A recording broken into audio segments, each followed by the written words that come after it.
প্রিয় শিক্ষার্থীবৃন্দ, কেমন আছো তোমরা? আমরা আলোচনা করতেছিলাম সরলরেখা চ্যাপ্টার।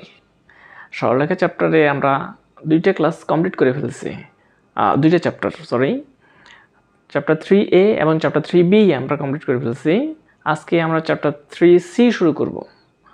চ্যাপ্টার 3Cতে আমাদের বেশি একটা ফর্মুলা নাই, জাস্ট এখানে ত্রিভুজের ক্ষেত্রফল, বিন্দুগুলো স্থানাঙ্ক যখন দেওয়া থাকবে তখন কীভাবে ক্ষেত্রফল বের করতে হয় একটা ত্রিভুজের, সেটা আমরা এখানে ফর্মুলা আছে, এছাড়া অন্য কোনো ফর্মুলা নাই।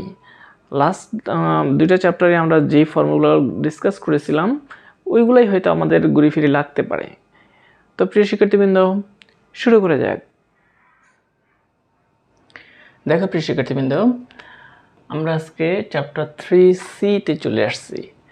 চ্যাপ্টার 3C আমি বলছি ফর্মুলা বেশি নাই, একটা ফর্মুলা আছে। আমরা ত্রিভুজের, এটা একটা ত্রিভুজ ABC ত্রিভুজ।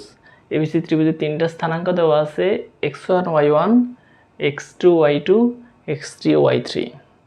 তিনটা স্থানাঙ্ক যখন দেওয়া থাকবে তখন এই ত্রিভুজের ক্ষেত্রফল কিভাবে বের করতে হয়, এটা দেখো এরকম হইতে পারে,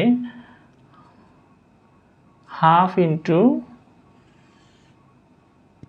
x1 y1 x2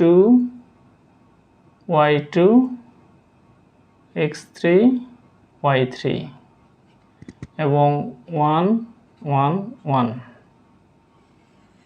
এটা হচ্ছে নির্ণায়ক। এই এত স্কয়ার ইউনিট, এত স্কয়ার ইউনিট। এটাই, এই ফর্মুলা দিয়ে আমি এই ত্রিভুজের ক্ষেত্রফল আমরা বের করতে পারি। তাহলে এটার যেহেতু নির্ণায়ক যেভাবে ভাঙায় আমরা সেভাবে ভাঙিয়ে ত্রিভুজের ক্ষেত্রফলটা বের করতে পারি। অথবা আমরা আরেকভাবেও করতে পারি, আরেকভাবেও করা যায়। দেখো, হাফ ইন্টু, এখান থেকে যদি আমরা শুরু করি x1 y1, অ্যান্টি ক্লকওয়াইজ নিতে হবে, অ্যান্টি ক্লকওয়াইজ, ঘড়ির কাঁটার বিপরীত দিকে। তাহলে x1 y1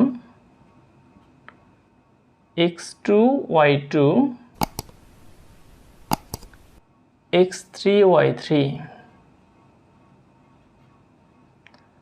আবার x1 y1।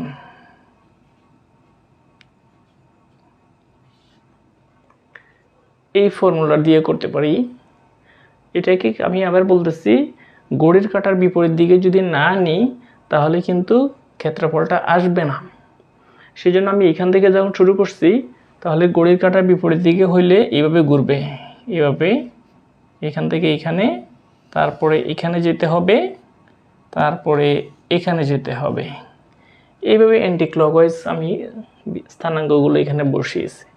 এখন এটা কিভাবে আমরা ভাঙাবো, দেখো, half into x1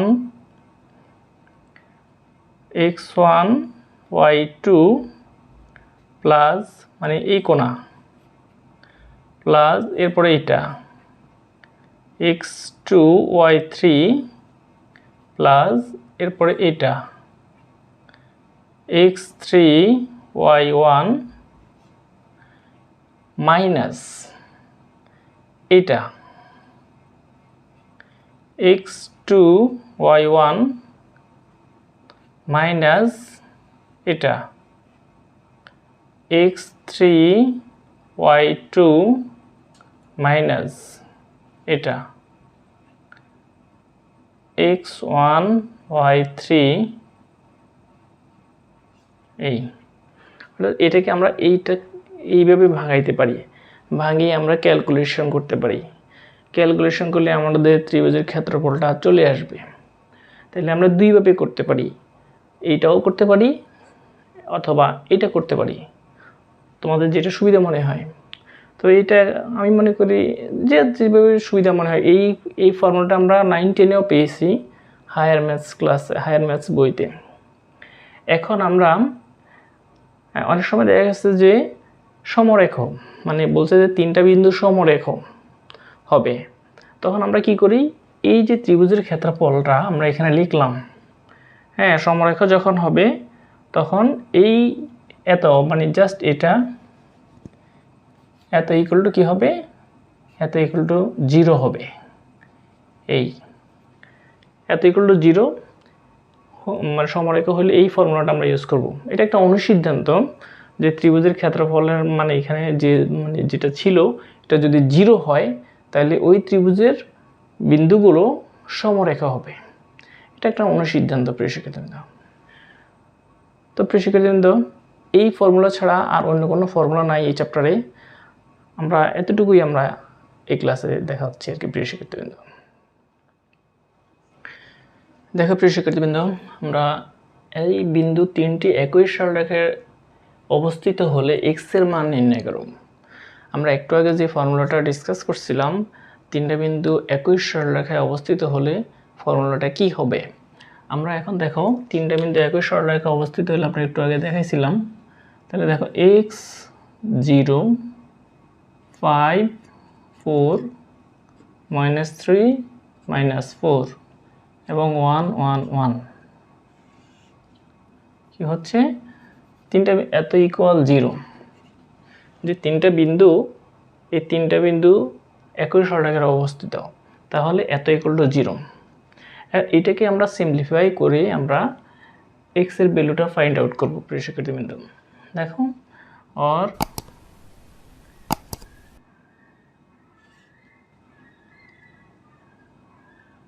x minus 5 0 minus 4 1 minus 1 মানে 0 5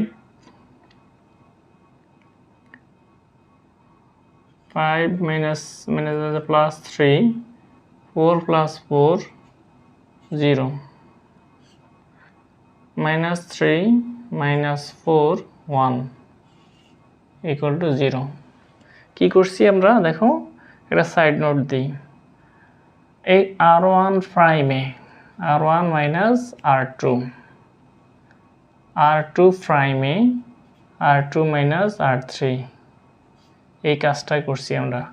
অর্থাৎ ফার্স্ট রো থেকে সেকেন্ড রো মাইনাস করছি, মাইনাস করে ফার্স্ট রোতে বসিয়েছি, সেকেন্ড রো থেকে থার্ড রো মাইনাস করছি, মাইনাস করে আমরা সেকেন্ড রোতে বসিয়েছি। সাইড নোট প্রিয় শিক্ষার্থীবৃন্দ। তাহলে এখন আরেকটু সিম্পলিফাই করো।